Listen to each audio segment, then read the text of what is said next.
A lot of times we're still holding back just because it's a little bit new to us. Now I got a program, guys, where we got classes every single week. They're in person, they're always done with me, never a guest instructor. How often do we do these classes? I just told you. Every week. Very good.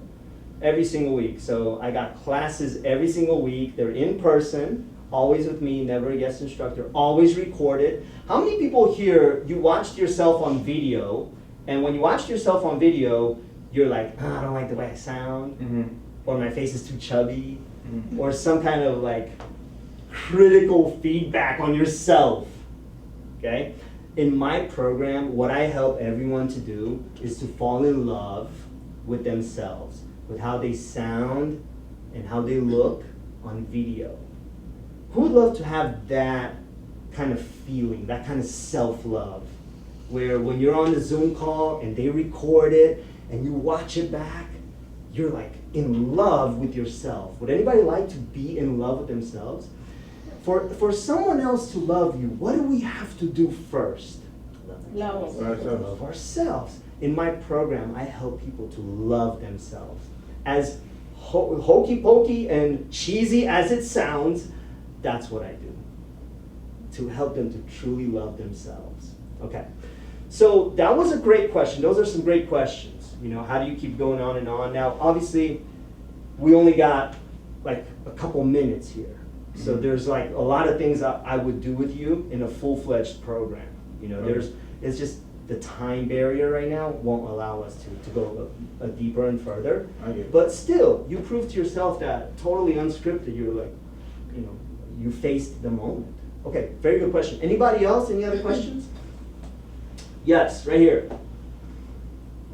How important is it to read a room to kind of gauge how you're going to speak?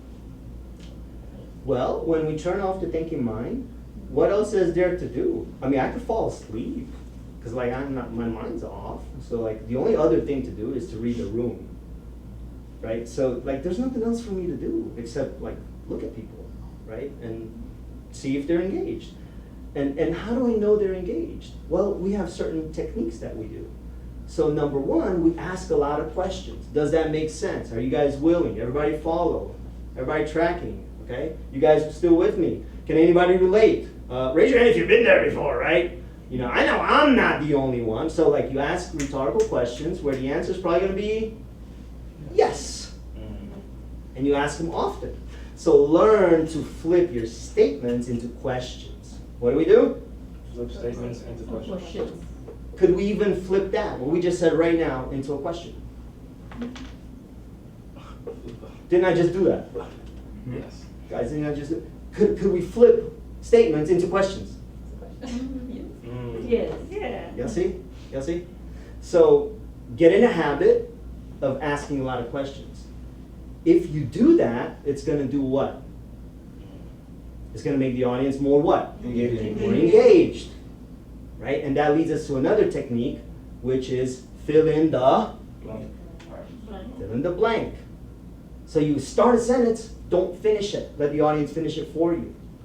Right? We said earlier, 85% of success is just one thing. It's just showing up. If you model what successful people do, there's a good chance that you're also going to be Successful. magic. Right? So, everybody go like this. Don't. Say questions, hook the mind. Questions, flip the mind. Technique number one. Technique number two. Let's see who's paying attention. Fill in the. Blank. Very good.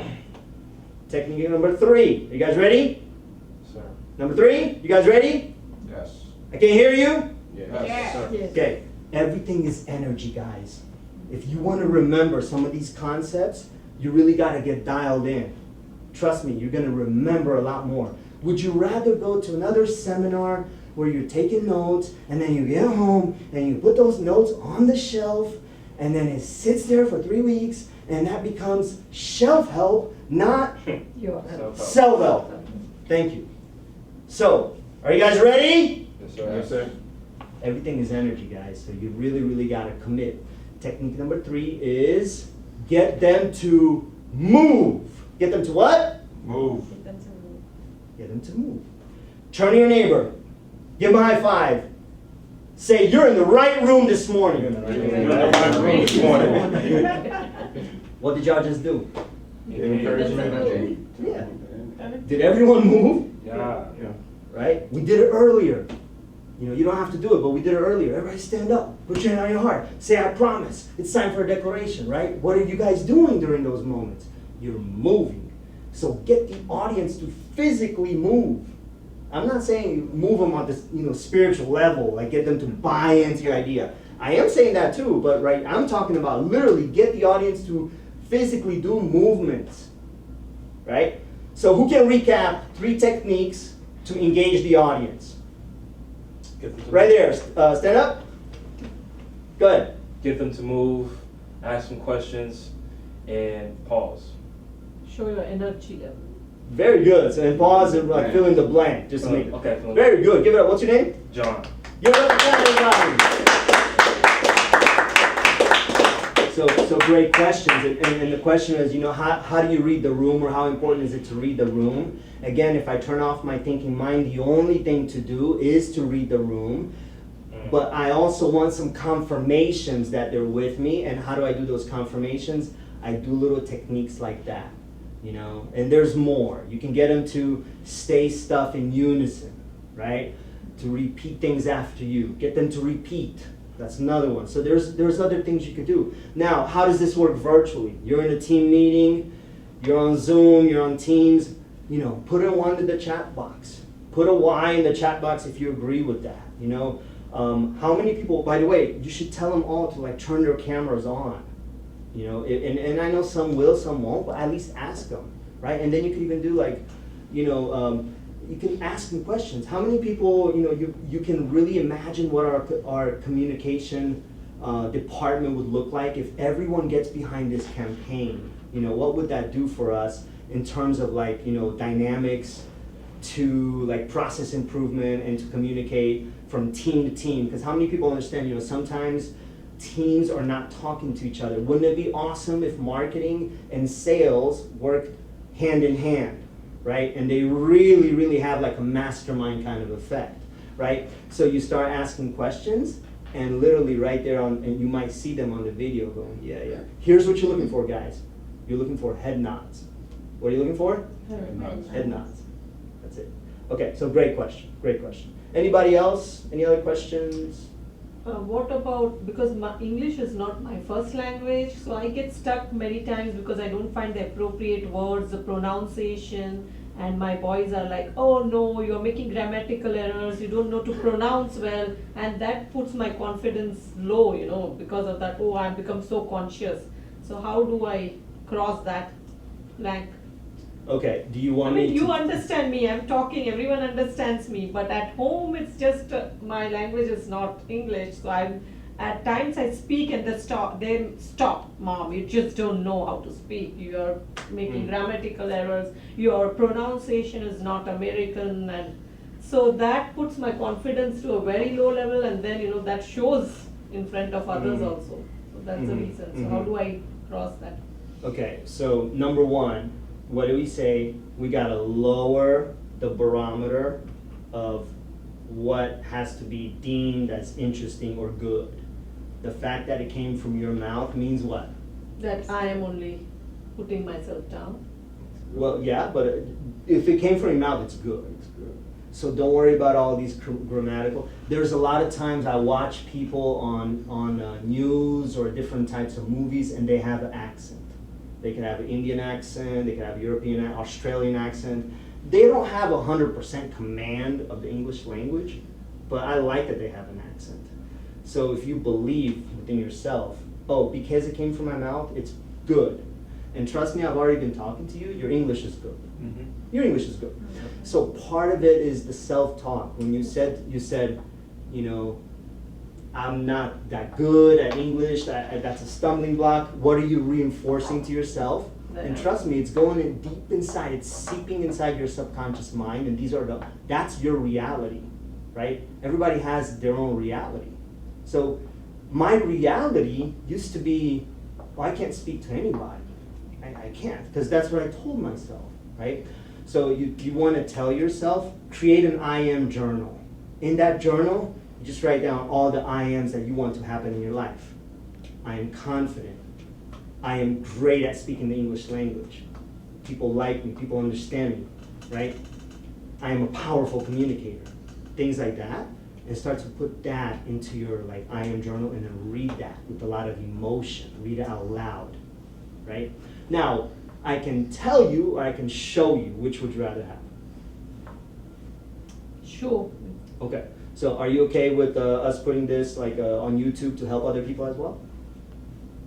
Sure. Come on up, give it up, give it up, give it up. Our next. It's all about helping people.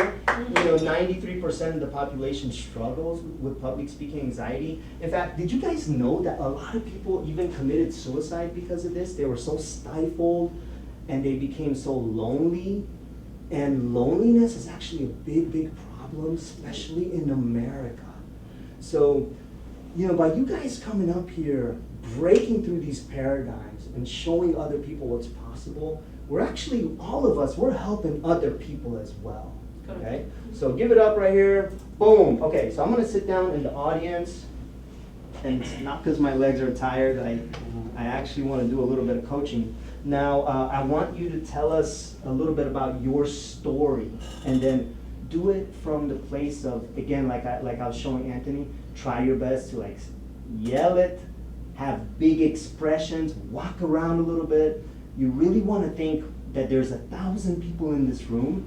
And if right now you're speaking at a conference with 1,000 people, there will be so much electrifying energy infusing you, okay? And so I want you to imagine. So, story in the sense what?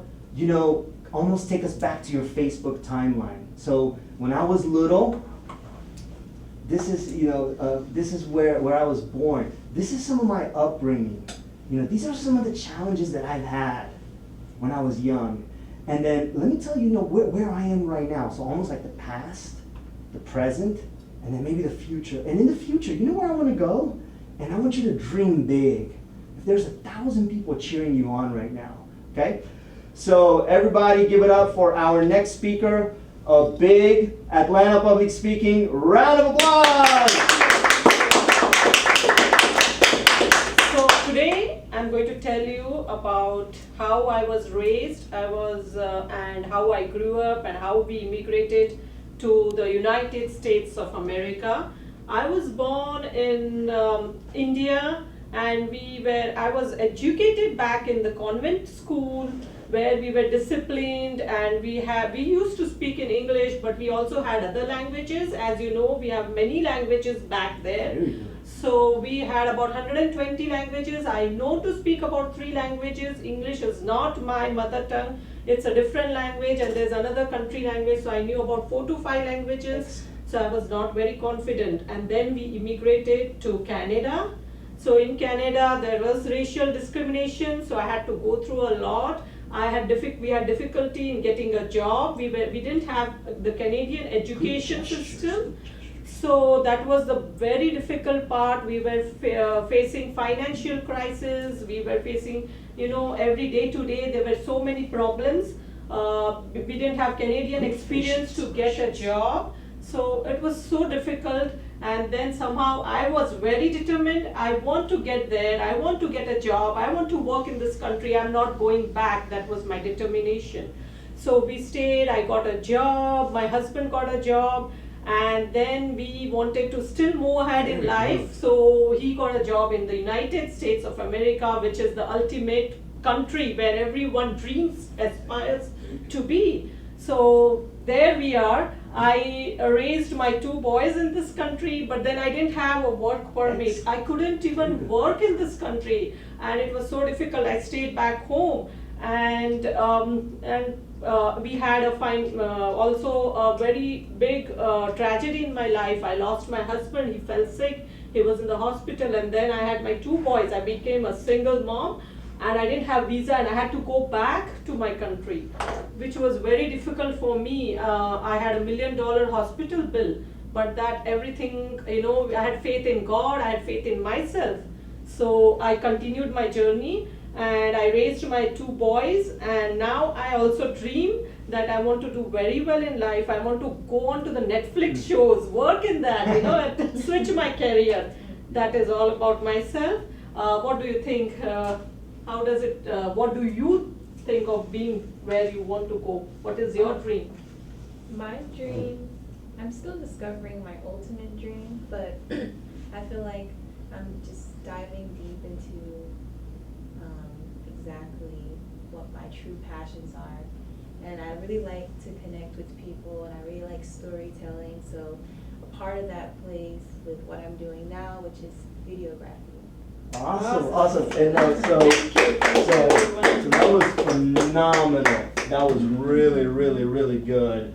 Really, really amazing. Yes, we have a comment here or a question. Yes. Just a comment, I just want to say you did a great Yeah. job. Thank you. You did great. Second of all, I think your English is really, really good. So don't listen to your boys. I think your English is really, really He's not good. the one, the older one. Oh, is the all other the one, okay. Stop. English is not my first language either, so Okay. I completely understand where you're coming from. And in different stages of my life, the more nervous I got, the more heavier my accent got as well, right? Yes. So I completely understand, but one thing that I found out is that when you have an accent, people pay more attention to you, right? They're trying to listen to what you're saying, and they're curious because they don't hear that accent all the time. So use that to your advantage, right? That's actually more of a strength than a weakness. So I just wanted to say that. Oh, okay, great. Yeah. Thank you for encouraging me. Yeah, absolutely. So would you guys agree that her English was good? Yeah. Yes. So, remember earlier when I said, you want me to tell you or you want me to show you? Right? You opted for showing. And I showed you and you showed yourself Yes. that English is not at all a problem for you. It's zero problem. It's zero actually. That's just a self. Isn't it interesting how we have these beliefs and they're governing our behavior? Yes. Now, interesting because if you hadn't come up here and had this breakthrough, there's a possibility that you would go out there with the same voice. And it's like, you're doubting your English. But now because you had this experience, all of a sudden, I think that you've had a major breakthrough. I don't think you're going to doubt your English from now on. Because you proved it. You proved it. So that's the power of making a decision in a single moment.